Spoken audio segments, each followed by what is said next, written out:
this is the thing that's going through my head, is will I look back at this phase and be proud of what I did?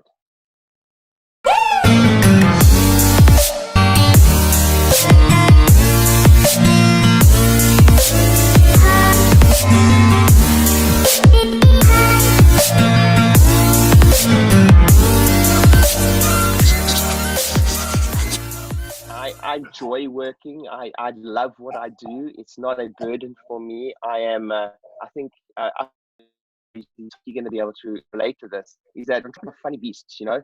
We're kind of like, you know, the saying, and forgive me for my language, but the saying is happy as a pig in, you know what? Yeah.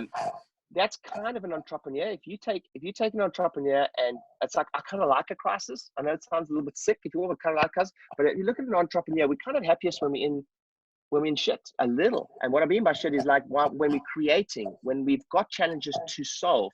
If you take an entrepreneur, most of the times, and you put them in a beautiful meadow, the sun's shining, there's a beautiful brook, life is just like, we're kind of miserable. We're like, no, this is what we're challenging. Like, so we're happiest when we are like having to hustle at times, having to do the thing. And I recently went to a conference. I think it's Gene Kelly, the guy from Kiss, you know, the famous band. And, you know, the guy, they're all painted in white with a long tongue and whatever, but famous rock band. And if you're in America, you'll. I love him. And it was an entrepreneurial conference. And he said something from stage that really struck me. He said, as he's growing, he's much older now, etc. He said, every day is a work day. Like every day is a work day. Like, it's not because you have to. I mean, obviously he's made so much money now, and, you know, they're not working for money. It's every day is a work day. And, you know, one of my mentors, you listened to it the other day, Jane, one of my mentors, Jane Johnson. Yeah. She's in the latter, you know, a little bit older, if you will. And she always says, you know, she works every day. She works 7 days a week. Not because she has to, like, she's completely financially sound. There's not like you know, she's worked with Robert Kiyosaki and people like that for years, and she's, you know, the kids are grown up, and she says, I work 7 days a week, like, because I enjoy it, like, I like it, you know. So I think there's this idea that, and the statistics are actually that, you know, that entrepreneurs, dead or heart attack within, like, it's something like within 2 years of retiring, your top CEOs of companies, like the top CEOs, the most high-flying CEOs on the planet, the statistic is like dead or heart attack within like 2 years of retiring. And more than likely, if you're listening to this, you've come to Tom's world through something to do with health, wellness, chiropractic, and there's a concept called eustress, right? EU stress, which is like a certain level of stress that we need. You know, we're like, to survive, like, we have to have the stress to be better.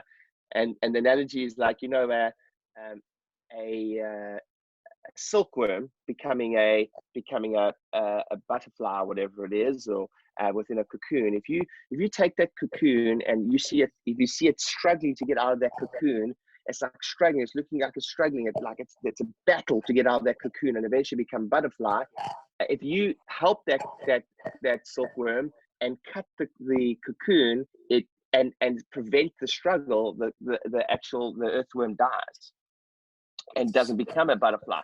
So it quite literally needs the struggle to become the butterfly. And I think we're the same as entrepreneurs and human beings in some way. So true. And I think Sarah and I were talking about this, like, business has been really pretty good, but since COVID things happened, the excitement's just come back, and I'm thriving on that. And interesting you say about the heart attacks when people retire. I remember hearing Les Brown say a while ago that the majority of heart attacks in America happen on a Monday morning, because literally people are dying to go to work to jobs that they hate. Oh, got it. The shift in the climate right now in terms of people are going to get laid off in this, and you know what, actually that breeds a huge amount of opportunity for a lot of people. So maybe we could just talk a little bit about some of the opportunities that might be out there now when this is happening. And, you know, with so much uncertainty, people do to keep certain and stay focused, or really dig into what, you know, they should be doing.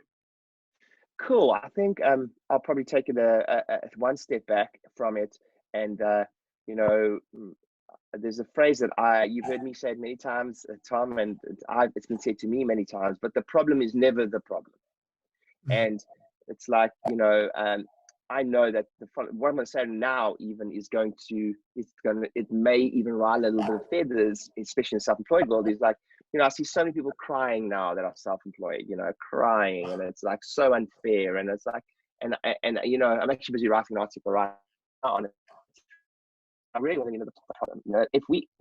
Let's be honest, how many times have any of us been told that you should never have one form of income? How many times have all of us been told that, being self-employed is like, it's dangerous, How many times have we been all told that, the problem is not the problem?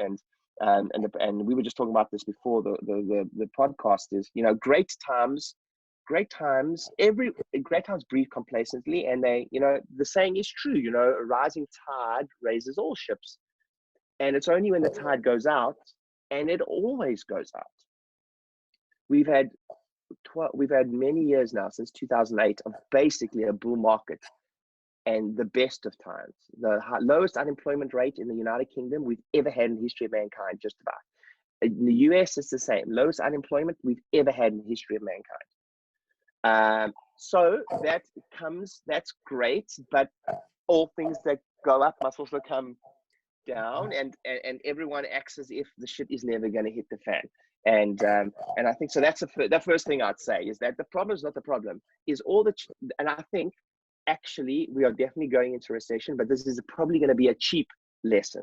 What I mean by cheap lesson is, I don't know, but I think that, many businesses are not. I read something this morning that said they think that over 40% of businesses will not make it through the next year, and small businesses. But I do think we may actually end up with a scenario where we enter into like the roaring 20s after the Great Depression. I think that might be fast tracked, and we may get through this quite quickly actually, but then we have another roaring period. But I really hope that everyone remembers this pain, because it's going to happen again. It's going to happen again. And now that governments and people like that know they can shut down a whole country, etc., because it's going to happen. The potential to shut down whole countries and stop commerce again is going to be more likely.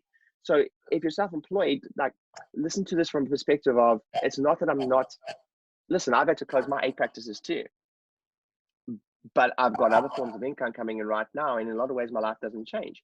In fact, in one of my businesses, April's a record. Mm-hmm. It's a record.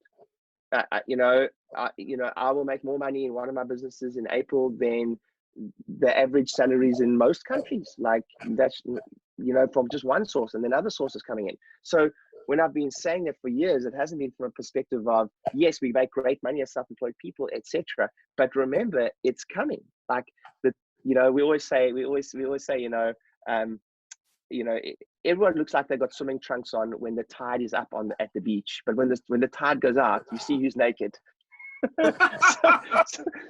so that's what we're going through now. So the lesson, I guess, what I'd like to get across to people right now is, take this as a cheap lesson, because I think actually we'll all be fine. I do think that governments are going to prop us up for a little while, but there's going to be a lot of businesses that have a tough time now. But we're living in a different age. There's the internet. There is probably more money than people have ever had in their entire life. Banks have money, etc. Access to finance is going to be better than it's ever been. Right now you can walk into the bank just about. I think actually today they're coming up with an announcement that they announced that you can have a 12-month interest-free loan. But what banks actually initially said was, it's only if you don't qualify for the other loans. Today, our chancellor here in the United Kingdom is going to come out with something saying that's for, you can just walk into a bank now, and you don't, even if you qualify for their normal loans, that you can get the interest-free loan, I think. So the announcement hasn't happened, but if that is true, that you can walk into a bank right now and you can get a 12-month interest-free loan, like, what is everyone crying about?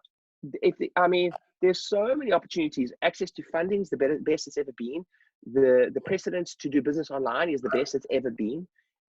And I'm empathetic to everyone that's lost the income, But we live in an age where you've got the best opportunities in your life to create something new for yourself. And it's not about creating something new for yourself. You know, the best, I've had so many people contact me about, Ryan, how do I start a coaching business? How do I start a property business? How do I start this business? How do I start this business? Keith, can you help me? And I always say, look, it's not that I think you should be doing it now. The best time to plant a tree is 10 years ago, right? Yeah. But so now it's like, just stabilize your business, make sure the business is everything ready to go, so that when you come out of this is stronger. And yes, I do think you should pivot in the moment on the place that we, and I've got my thought process on it is, we're going into an era where I think the single most dangerous word is going to be the word entitlement. And I'll break that down for you. We've had 12 years or whatever it is of extreme entitlement. Like, believe me, you know, if you're an employer, you understand that, you know, employees wouldn't even realize it, but it's just part of the times. It's you know, you can have anything you want. So I think as a business owner, the following word is the most dangerous word you could possibly, or variations of this, and it is, I shouldn't have to, I didn't need to, what got me here, but I didn't have to do that to get me here. I never used to have to do that. Or variations of the phrase, I shouldn't have to. I shouldn't have to go call every single person in the diary. Yeah, well, you didn't have to, but now you do have to. Yeah, but I didn't need to do that to get to where I am now. Yep, you're right, you didn't, but now you do. Oh, I didn't need to know how to generate new patients from online strategies, etc. Yep, you didn't need to in the best economy in the history of mankind, but now you do. So the variations of that phrase, I shouldn't have to ism, is a plague that's gonna destroy businesses coming out. Any sense of entitlement from that perspective. And one of the things I've been teaching a lot about is reverse customer loyalty. To that point, is like, what are you doing for your customers to show your loyalty? What are you, like, any sense of entitlement when it comes to business right now is going to be really punished. And then from an employer's perspective, I think the following phrase is going to have a lot of people in trouble, if you will, and that is the phrase, that's not my job. Yeah. Like for the first time in a long time, employees are on exactly the same page as the employer, and that is, it's a fight. Like, there is no, like, there, whatever it takes to keep the business afloat. And it comes down to core values in your business, which I hope you have. If you don't, Tom can help you with that. He's a master at that. I think one of the things that I think you're really skilled at, Tom, is helping people with their own personal congruency and core values, as well as, and then it starts there, and then it goes into their business. So if you listen to this, you should get hold of Tom to help you with that. But if you don't have core values in your business, right now, the only reason that we've done a record in April for one of my businesses is because we just leaned into my core values. And one of my core values in the business is play at 100% and over deliver. So the whole team was like, yep, we're all in. Whatever it takes, bro. The whole team. But the problem's not the problem. If you went into the crisis without core values, it would have been a tougher time for you, because you wouldn't have had things to lean on. Core values are a nice, fancy thing to have on the wall in good times, but it's in bad times when you freaking need them. And because times have been so good, it was like, oh, this core values thing, oh, that's a nicety. Well, now it's not such a nicety, because it's the only reason that we are still rocking as a business is because I've been able to go, yep, we're going to lean on the core values, because in times of struggle, you need something around you to protect you from yourself, and that is your core values. And if I go one step further back, it's to give you context. Every great society, organization, or team has a set of core values. We have the 10 Commandments. We have the Declaration of Independence. Every great team, society, or well-functioning group has a set of rules to stick by. And it's not like the owner imposing rules. It's the team having a set of rules to protect themselves from themselves. So that's been super helpful for me now. But that's my take on it. My take is we're going into an era where if you're a business owner and you think any sense of entitlement, and if you're an employee and you think that's not my job, you're in trouble. I love it. So it's the people who really want to do something are going to get through this. I love something you've always said to me before, is, you know, done is better than perfect. And I think now it doesn't represent that any more than now. And it's really nice, because I think we're going to go into an era where this polished professionalism is done. Like, I really do think we're going to come into an era now which is really it is entrepreneur led, but it's also just human being led. It's people to people real connection. Although it's happening through more and more now the means of like what we're doing here, the webinars and online. I still think there's going to be a real element of people seeing through that and connecting with other people. What do you think people can do to help themselves be productive in this time, maybe? Because a lot of people are, I see a lot of people being very productive and getting to work, which is fantastic. And just like you said, when people turn around and say, well, it's not my job, well, then they're not going to succeed through it. And like you say, the market has changed. Listening to this now and going, okay, now I understand that I have to do something. The market has changed. Where do they start?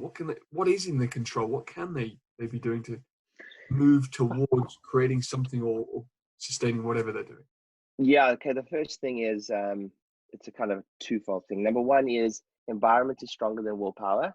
And if you rely too much heavily on yourself right now, and it's, I won't get religious on you now, but it's even like a Christian analogy in that, we are strong in our weakness when we are relying on a higher power, in this case, if you're Christian, Jesus, and that you're leaning on something else other than your own, relying on your own power. But from a community perspective, there's a book written called The Crash Course, and it's about times like this and how to survive them. And it specifically says your community is your single biggest asset right now, because you're either gonna stick around people who are all trying to go to a different place in their lives, or you're gonna watch the news. And boy, you watch that news, you're gonna feel like Armageddon's happening around you. Yeah. So you kind of want to create an environment around. So number one is your community, and then within that, if you're in the right community, in the right coaching group, I'm watching successful people carefully now. Here's what the successful people are doing. They're doubling down on coaching. Like, you know what? Like for me, so those who don't know this, first of all, a coach without a coach is not a coach. The first thing I ever ask any very successful on business stage is, who are your mentors? And you'd be like, Red, do they all have mentors? Of course they have mentors. I recently toured with Robert Kiyosaki. Robert has coaches, many coaches.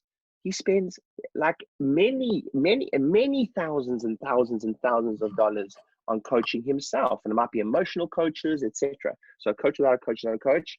But I would say, first of all, like even one of my one-on-one mentors, who I only really spoke to once a month, I'm speaking to her once a week now.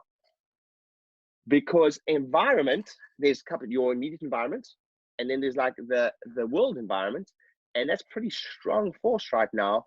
So I've got to do more work on me, so I can better handle that, because that's not going away. And then I'm doubling down on some of my, if you will, my coaching groups that I'm involved in, and then I'm passing it on to my coaching group, and we're doing a call every single day, and we've got one-on-one stuff, and we're just upping the game. So again, that comes into same for my business. I used to be able to do what I used to do and grow my business, but it's different times. So I have to adapt. And I'm like, cool, we're doing a call every day. Cool, we're adding this. Cool, we're adding extra. So any sense of entitlement that you were able to just do what you did prior to this is going to end you up in trouble. It's not business as usual. It's different times. Okay, so what can they do? Number one, community. Number two, breathe. Breathe, because when stress goes up, intelligence goes down. When emotion goes up, intelligence goes down. So you want to be careful now, because there's a lot of emotion flying around. I did a video to my inner circle group on this. Wherever you've got the gift of being able to give yourself an extra night to sleep on it, or an extra person to run it by, or something like that, I think you should just, speed's important now, but if it's irrelevant whether you pull the trigger at 8 p.m. tonight or tomorrow morning, give yourself the extra night. So breathe, give yourself the extra night. And then I think I'll just say that there's never been, Tom, this is a big statement. I think that many of us will never ever in our lifetimes experience what we're experiencing right now ever for the history of mankind. And if you look back at again, I'm monitoring the successful people. And there's a whole bunch of people seeing this as a paid holiday, and I'm like, oof, you're in trouble, because the government's propping this thing up for 3 months, and then they're going to pull the blanket, and no one's going to have jobs to go to, and no one's going to have. So if you are one of those people right now that are furloughed or whatever it is, now at the very least be working harder on yourself and be offering your businesses that you work for help, because they're going to need it. It's not like every business is going to need it. So those are a couple of things I'd say. Work very hard on yourself right now. If it's a new skill set you need, now's the time. If you need to learn how to do online marketing, we have time. If you're going to learn to do property, now's the time. If you want to learn how to do stocks and trading, now's the time. So we're going to look back and go, I don't have enough time. Most of us are going to have 6 weeks to have learned a new skill set or something that's going to change. And I'll leave you with this. Not leave you with this, but this is the thing that's going through my head. Is, will I look back at this phase and be proud of what I did? Like, I want you to ask yourself that question now. Like, it scares me. That phrase scares me. Will I look back at this phase right now and the temptation that's harder to work at home, and the weather's starting to get nice, and, etc. And some of you on paid salaries at home, etc. Listen to this.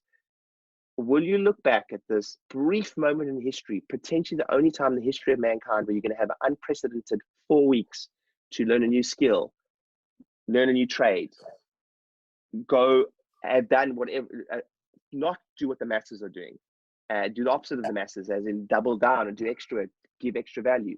Are you going to be able to look back at this time in history and go, I'm proud of the way I responded to that moment? Because that scares me, that sentence.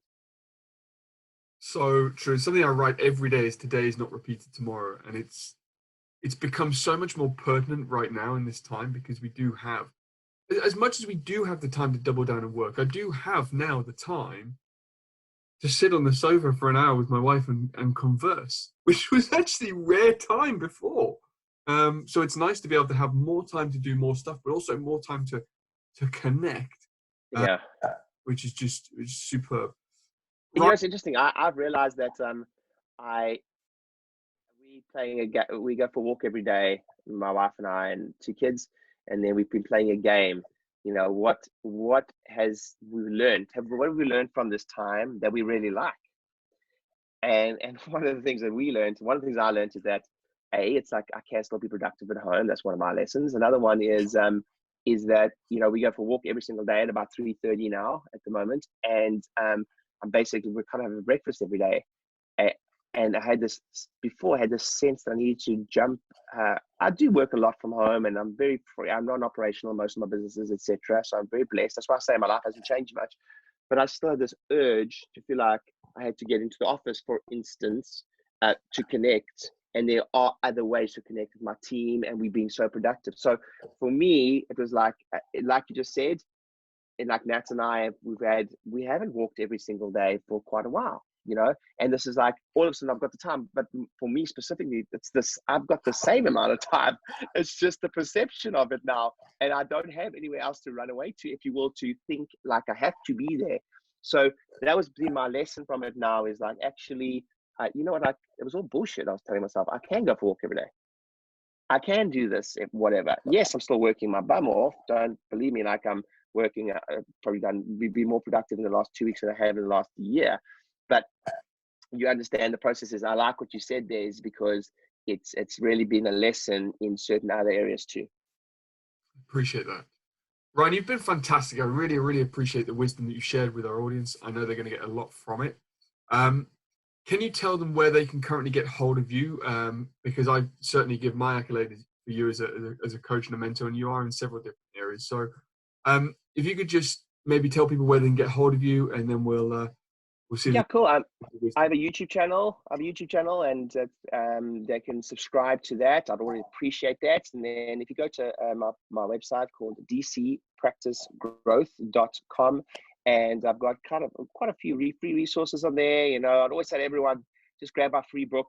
The book is free. You just pay for the postage and the shipping and get it across to you. That's always a nice place to start. But yeah, my YouTube channel, go to my website, and if you can grab one of the free resources and it helps you, that would always be the first place I'd start if you enjoyed any of what we spoke about today. Ryan, have you got any passing words that you'd like to leave our audience with today? Yeah, I just think it would be these are unprecedented times that require you to become a better person and bigger person, and surround yourself with bigger, better people and resources. So don't underestimate that. Environment is stronger than willpower. Double down on support wherever you can right now. Listening to, I want you to ask yourself that question is, when you look back at this time, would you be able to look back and say that you were proud of the achievements and potential life-altering things you did in this time? That's what I'll leave you with. Hey, thanks for watching the video. I hope you found it helpful. And if you did find it helpful, you might want to grab one of our free books. This is exactly how we grew our practices. 8 practices, 10,000 new patients last year, $7 million worth of revenue, and the exact blueprint is in here. All the strategies we use to market our practices and bring those new patients is all in here. And it's completely free. All you got to do is click on the link, and all you do is pay for shipping, and we'll send it to you and some extra resources. Click on the link. It's free. See you on the other side.